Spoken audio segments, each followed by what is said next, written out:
BBC का पत्रकार मोदी पर उठाया सवाल, सुनिए जयशंकर ने किस प्रकार दिया पत्रकार को करारा जवाब, इस न्यूज में यही सुनेंगे। Persuading President Zelensky that India is not favoring Russia but is indeed pursuing a policy of non-alignment. And secondly, because of that meeting in Russia last month, I think Prime Minister Modi is probably the most significant, influential world leader to have spoken to both sides recently. What personal role could he play in some sort of pursuit of peace? Thank you. Regarding your question, in our part of the world, when people meet people, they are given to embracing each other. It may not be part of your culture, but I assure you it's part of ours. So, in fact, today I think I saw the Prime Minister also embrace President Zelensky, and I've seen him do it with a number of other leaders in a number of other places. So I think perhaps we have a slightly cultural a gap here in terms of what these courtesies mean. In terms of what you asked about the oil issue, look, India is a big oil consumer. It's a big oil importer because we don't have oil.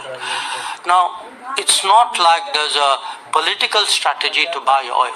There is a oil strategy to buy oil. There's a market strategy to buy oil. So the figures of where we get our oil imports go up and down. It depends on the state of the market.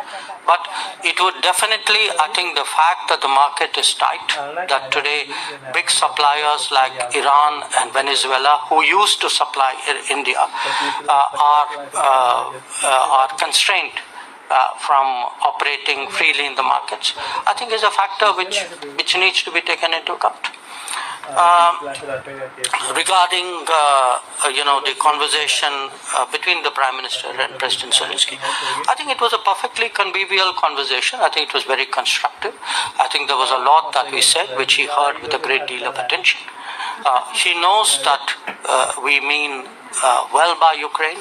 He knows that we are today very, very keen that this conflict should come to an end.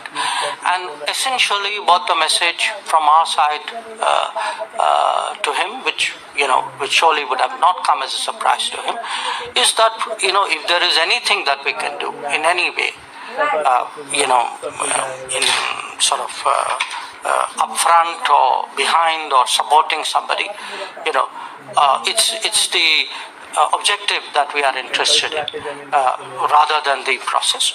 We are willing to do whatever we can because we do think that the continuation of this conflict is terrible obviously for Ukraine itself and for the world as well. There was also a discussion about what could be effective ways of taking these discussions forward, not necessarily within the format of the summit. There are obviously multiple possibilities here and multiple views about those possibilities. So what I can say is that it was a very detailed, very open, in many ways a very constructive discussion. And if there is any further development in that regard, we will obviously keep you all informed. With regard to other issues, I think the best that I would do, because we have a paucity of time, would be to refer you to the joint statement. Just again, I'm summing it up very succinctly. I'm not touching all points, but in the joint statement, I want to emphasize that the Prime Minister and the President reiterated their readiness to further cooperation in upholding principles of international law, including the UN Charter, such as respect for territorial integrity and sovereignty of states. As I said, they spoke about the summit on peace in Ukraine. The last meeting was in June of 2024.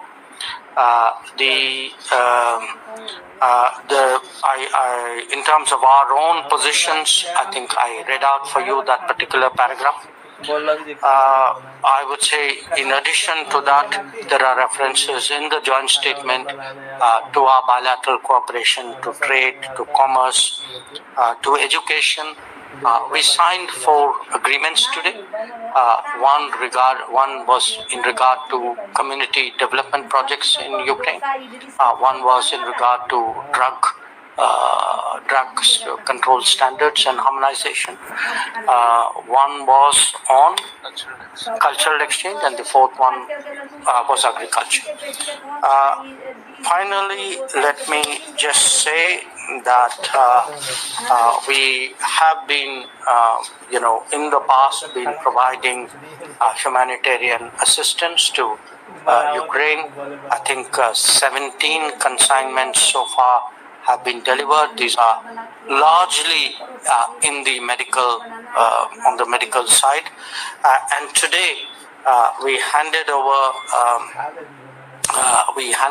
the Bhishma. Let me have a look at that. Where is that? These are cubes which contain medical support equipment, which are very effective, very compact, very deployable in many ways. So these cubes with a total weight of 22 tons were handed over today, along with 10 gensets. So I think this would probably be a fair summary of today's discussions. I'm sure you will have some questions or thoughts. I'd be happy to answer them. We open the floor now, and please. बढ़ाने के लिए MSJP news एक बार अवश्य देखें, अपना राय comment box पर अवश्य भेजें। जय हिंद, भारत माता की जय।